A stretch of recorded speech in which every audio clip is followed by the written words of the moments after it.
This is Digger Phelps, and obviously we know the one guy because of his basketball ability, Demetrius Jackson. But when we take a look at two special people who made a commitment, and I got to look at Beth and Dave, and know that the Whitfields said, you know what, we're going to make a difference in somebody's life and give this person a chance to win in the game of life as a student athlete. And I know you're both Marian graduates. Yes, so how did you get involved to make all this dream become a reality? He started to play AAU basketball with our son Michael, and they became friends and spent a lot of time together. And Demetrius wanted to come to our house every weekend and hang out. I'm not sure why, because it was a crazy house. We have 5 kids. She had good food, right? Yeah. So he started to come on Friday nights till Sunday, and he would travel with David to all the basketball tournaments, and they just started to really become close, and he became part of our family right from the beginning.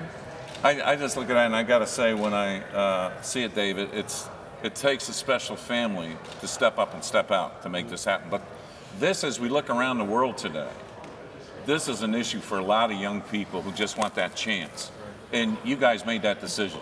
Yeah, Michael came up when Beth was upstairs and asked us if Dee could live with us. And our first reaction is sure. I mean, we don't think it all through and so forth. But we knew Demetrius was a very good kid, and we knew he needed some help.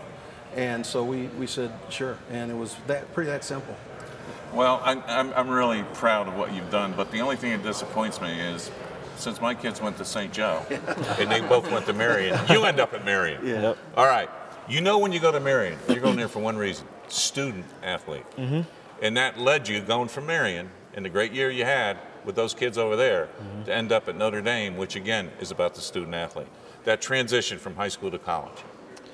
Yeah, my high school was very similar to Notre Dame. Strong Catholic identity, great people, great academics, and great athletics. And I was lucky to have these two just kind of guide me, just take a chance, let me stay with them and give me the opportunity to be successful. And I just took advantage of it to the best of my ability and ended up at a great school.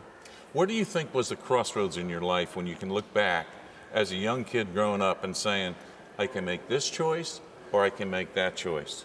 Obviously, you made the right choice. Yeah, around the time when I started playing AAU basketball, that was kind of the first time on the court where it's helped me be disciplined. Whether it was our AAU coach making us run suicides or and stuff like that, but I just really learned discipline. Learned kind of like a work ethic, going to the gym very often, putting in the work it took to be successful. That's kind of where it started for me around the 7th and 8th grade. And then you made that transition because obviously in high school you got to get the courses and the grades to get into Notre Dame. Yeah, it was really tough, but like I said before, we had great people and great teachers, great staff at the school, and there were so many different outlets I could go to for help. Everybody was very helpful, a lot of resources similar to Notre Dame.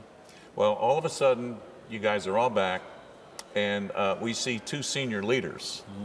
And when I look at Mr. Grant and Mr. Connaughton, they had one mission.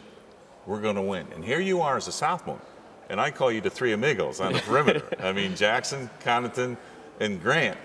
You guys just took off and made it happen where you end up in the Final 8, losing Kentucky in a close game. What was the experience when you guys smelled it, knew it, and just went after it all season?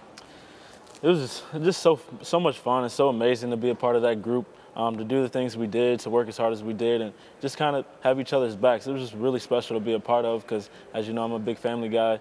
And so just to have that opportunity, just a blessing for me and for my family to be able to come to the games and experience it as well. It was really cool. And then having those two of the best leaders that ever come through Notre Dame kind of teach me and help me grow as a person and a basketball player, just really neat, really cool.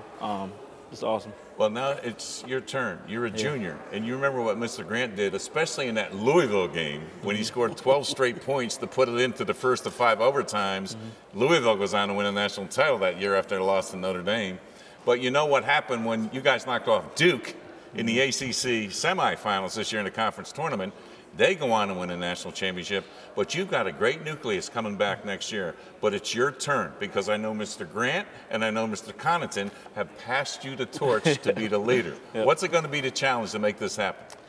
It's going to be a huge challenge, but like you said before, we kind of understand it now. We've been there, and we know what it takes to kind of reach that level. And so I think it's just my job to continue to press the gas pedal for our team so that we can continue to work hard in the off season and during the season so we can continue to be successful. Well, I must really congratulate you two, really, seriously, what you've done. And this is an example, which I think the world needs to see. Since we're going global, this is an example of how we can make a difference in the game of life and through basketball, becoming the hook, get this guy win in the game of life. Back to you, Leanne.